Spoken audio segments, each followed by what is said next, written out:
আপনাদের দৃষ্টি আকর্ষণ করছি আপনারা ব্যারিকেড ক্রস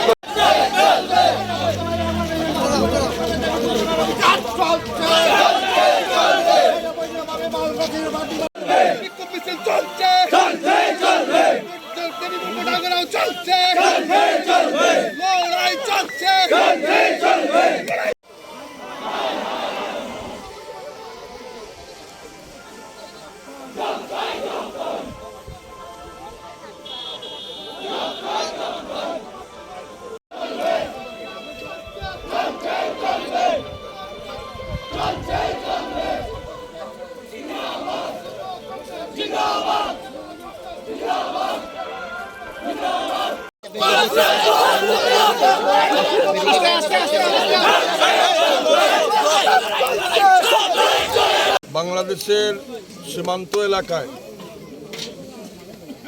অবৈধ বাঁধ নির্মাণের প্রতিবাদে এবং ভারতীয় প্রশাসনকে ঘুমে রেখে যেভাবে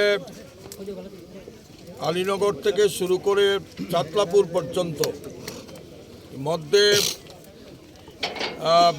দত্তগ্রাম, নিশ্চিন্তপুর, কালীপুর, বেরি এবং লালারচক হয়ে চাতলাপুর পর্যন্ত যে বাঁধ নির্মাণ করেছেন বাংলাদেশের সরকার, এই বাঁধ নির্মাণের ফলে কৈলাসহরের এলাকায় বা ত্রিপুরা এলাকায় বাংলাদেশ সরকার জলযুদ্ধ নেমেছে।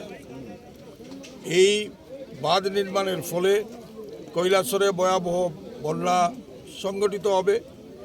এই বন্যায় যেভাবে 18 সনে কৈলাসহরে ভয়াবহ বন্যা রূপ ধারণ করেছিল, তার থেকে আরও বেশি বন্যা এখানে জলে প্লাবিত হবে। এখানে কৈলাসহর তথা কৈলাসহর মিউনিসিপ্যালিটি এলাকায় প্রায় আমরা লক্ষাধিক নাগরিক আমরা খুব আতঙ্কে আছি, যেহেতু প্রশাসনকে ঘুমে রেখেছেন এবং আমাদের সীমান্তরক্ষী বাহিনীর অদূরদর্শিতার কারণে এবং সীমান্ত রক্ষী বাহিনীর তাদের নিষ্কর্মার কারণে এখানে বাঁধ নির্মাণ করতে পেরেছে এবং সেটা প্রায় 0 পয়েন্টে। আপনারা জানেন যে কৈলাসহরের ল্যান্ড কাস্টম অফিস ভারত সরকার জায়গা অ্যাকোয়ার করেছিল, সেই জায়গায় ল্যান্ড কাস্টম অফিস বাংলাদেশের সীমান্তর বাহিনী আমাদেরকে করতে দেয়নি। কিন্তু আমাদের এখানে আমাদের বিএসএফ কিভাবে 0 পয়েন্টে বাঁধ নির্মাণ করার অনুমতি দিল, সেই ব্যাপারে আমরা রাজ্য সরকারের কাছে আমরা দৃষ্টি আকর্ষণ করেছি এবং জেলা শাসক নিজে এখানে পরিদর্শন করেছেন এবং উনি এর সততা পেয়েই রাজ্যের মুখ্যমন্ত্রীর কাছে সেটা পাঠিয়েছেন। মুখ্যমন্ত্রী কেন্দ্রীয় সরকারের স্বরাষ্ট্র দপ্তরের মন্ত্রী অমিত শাহ বরাবরে সেটা নিয়েছেন এবং আমাদের দাবি যে কাউলিগুড়ার ঠাঠামারা থেকে কাউলিগুড়া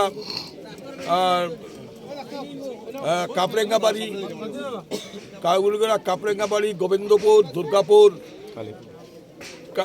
দুর্গাপুর হয়ে যেটা বৌলাপাশা এবং লক্ষ্মীপুর, বড়বন, সফরিকান্দি, কালেরকান্দি, গোপীনাথপুর, কালীপুর হয়ে রাঙ্গাউটি, দেবীপুর পর্যন্ত আমাদের অংশে যে বাঁধ আছে, সেই বাঁধটা গত 30-34 বছর হলো কোনো মেরামত হয়নি। সেই বাঁধকে আবার নির্মাণ করতে হবে, যেহেতু 7.5 কিলোমিটার জায়গা ত্রিপুরা সরকারের তরফ থেকে অ্যাকোয়ার করা হয়েছিল। সেই জায়গাতে বাঁধ নির্মাণ করে কৈলাসহরের লক্ষাধিক জনগণকে প্রোটেকশন দিতে হবে। আমরা আজকে বিমানবন্দরের পাশে রাস্তা অবরোধ করেছি এবং সেখান থেকে আমাদের লং মার্চ শুরু হয়েছে। টিলাবাজার থেকে হাজার হাজার কংগ্রেস কর্মী এবং সমর্থক এই লং মার্চে অংশগ্রহণ করেছেন। আমরা দেবীপুর সীমান্তে এসে আরক্ষা বাহিনীর তরফ থেকে আমাদেরকে বাধা দেওয়া হয়েছে। আমরা এখানে রাজ্য সরকারকে এবং কেন্দ্রীয় সরকারকে জাগ্রত করার জন্য এই প্রতিবাদ লং মার্চ, এটা যদি 15 দিনের মধ্যে এই বাঁধ নির্মাণ করার কোনো উদ্যোগ গ্রহণ করা না হয়, কৈলাসহর আমরা 48 ঘন্টার বন্ধ রাখব এবং পরবর্তী সময়ে আমরা ফ্লাড কন্ট্রোল ওয়াটার রিসোর্সেস ডিপার্টমেন্টের এক্সিকিউটিভ ইঞ্জিনিয়ার